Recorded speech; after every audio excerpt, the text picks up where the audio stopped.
اور میں نے تجھ کو چن لیا ہے. سنو جو کچھ وحی کیا جاتا ہے، یعنی جو آپ کو بتایا جا رہا ہے اس کو غور سے سنیے. اننی انا اللہ لا الہ الا انا فاعبدنی واقم الصلاۃ لذکری.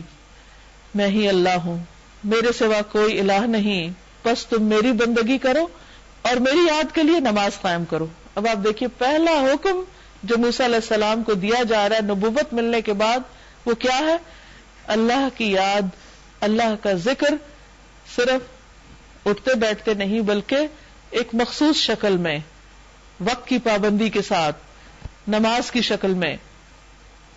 ان الساعۃ آتیۃ، قیامت کی گھڑی ضرور آنے والی ہے، تو اس کی تیاری کے لیے نماز سب سے بہترین چیز ہے.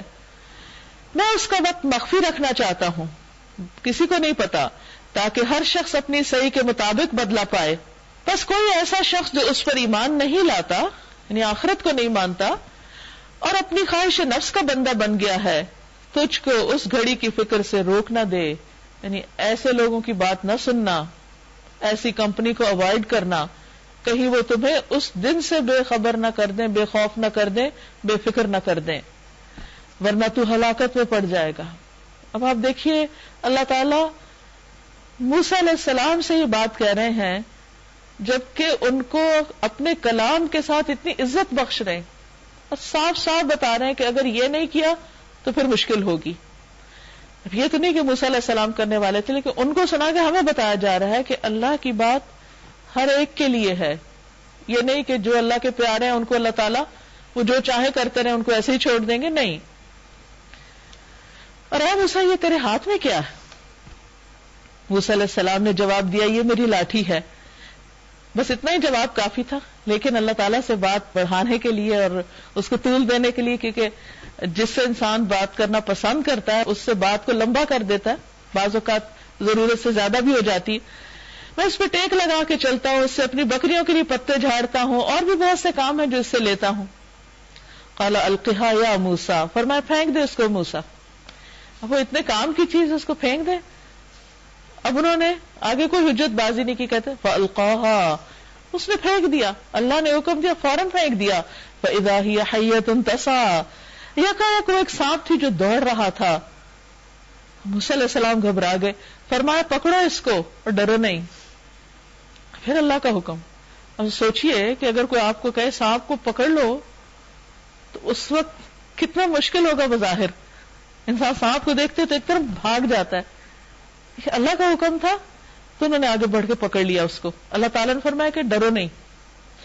دین کے بہت سے احکامات جن سے ہمیں بڑا ڈر لگتا ہے کہ پتہ نہیں ہم اس طرف گئے تو کیا ہو جائے گا، لیکن بس وہ ایک دفعہ ماننے کی دیر ہوتی ہے.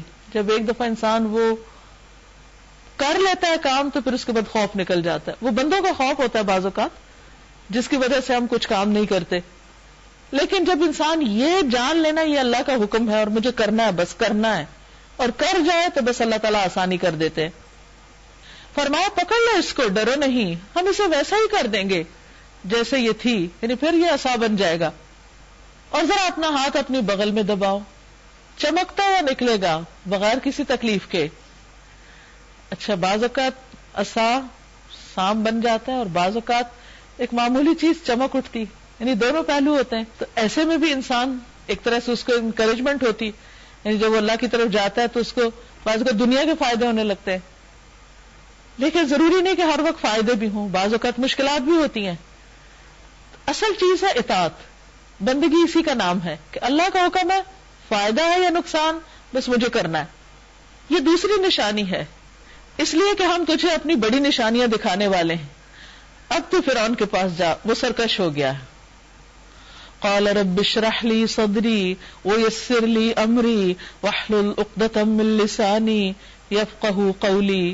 موسیٰ علیہ السلام نے عرض کیا پروردگار میرا سینہ کھول دے، اتنے بڑے کام کے لیے مجھے ہمت دے، میرے کام کو میرے لیے آسان کر دے، میری زبان کی گرہ سلجھا دے تاکہ لوگ میری بات سمجھ سکیں. بعض روایات میں آتا ہے کہ ان کی زبان میں کچھ لکنت تھی. ہارون علیہ السلام سے 3 سال بڑے تھے، یہ عمر میں بھی چھوٹے تھے، زیادہ فصیح اللسان نہیں تھے، لیکن اللہ سبحانہ وتعالیٰ نے انہی کو اپنے کام کے لیے چنا. بعض اوقات ہم سمجھتے نہیں ہمارے اندر کوئی صلاحیت نہیں، قابلیت نہیں، ہم یہ نہیں کر سکیں گے. نہیں، ڈرنا نہیں چاہیے. جب اللہ تعالیٰ کسی بھی کام یا نیکی کا موقع دے تو انسان اللہ کے بھروسے پر، اپنے اوپر بھروسہ نہیں کرے، لوگوں پہ نہیں کرے، اللہ پہ بھروسہ کر کے اس ذمہ داری کو اٹھائے، تو اللہ تعالیٰ مددگار بھی دے دیتا ہے، آسانیاں بھی پیدا کر دیتا ہے. اور میرے لیے اپنے کنبے میں سے ایک وزیر مقرر کر دے، مددگار، وزیر کہتے ہیں بوجھ اٹھانے والا. ہارون جو میرا بھائی ہے، اس کے ذریعے سے میرا ہاتھ مضبوط کر دے اور اس کو میرے کام میں شریک کر دے. عام طور پہ ہم کاموں میں شراکت پسند نہیں کرتے، ہم کہ ہمیں آنر ملا ہے، ہمیں ایوارڈ ملا، بس یہ اکیلے ہم ہی کافی.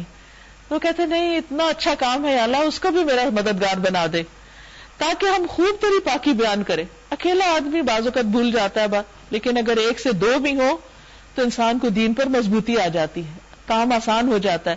یعنی ہم مل کے ذکر کریں اور تیرا خوب چرچا کریں. تو ہمیشہ ہمارے حال پہ نگران رہا ہے، یعنی اس سے پہلے بھی ہم تیرا ذکر کرتے رہیں. فرمایا دیا گیا جو تو نے مانگا ہے موسیٰ، ٹھیک ہے تم میرا کام کرو گے، تمہیں کیا چاہیے وہ میں تمہیں دوں گا. ہم نے پھر ایک مرتبہ تجھ پر احسان کیا. اب اللہ تعالیٰ ان کو پچھلے کچھ احسانات یاد دلاتے ہیں.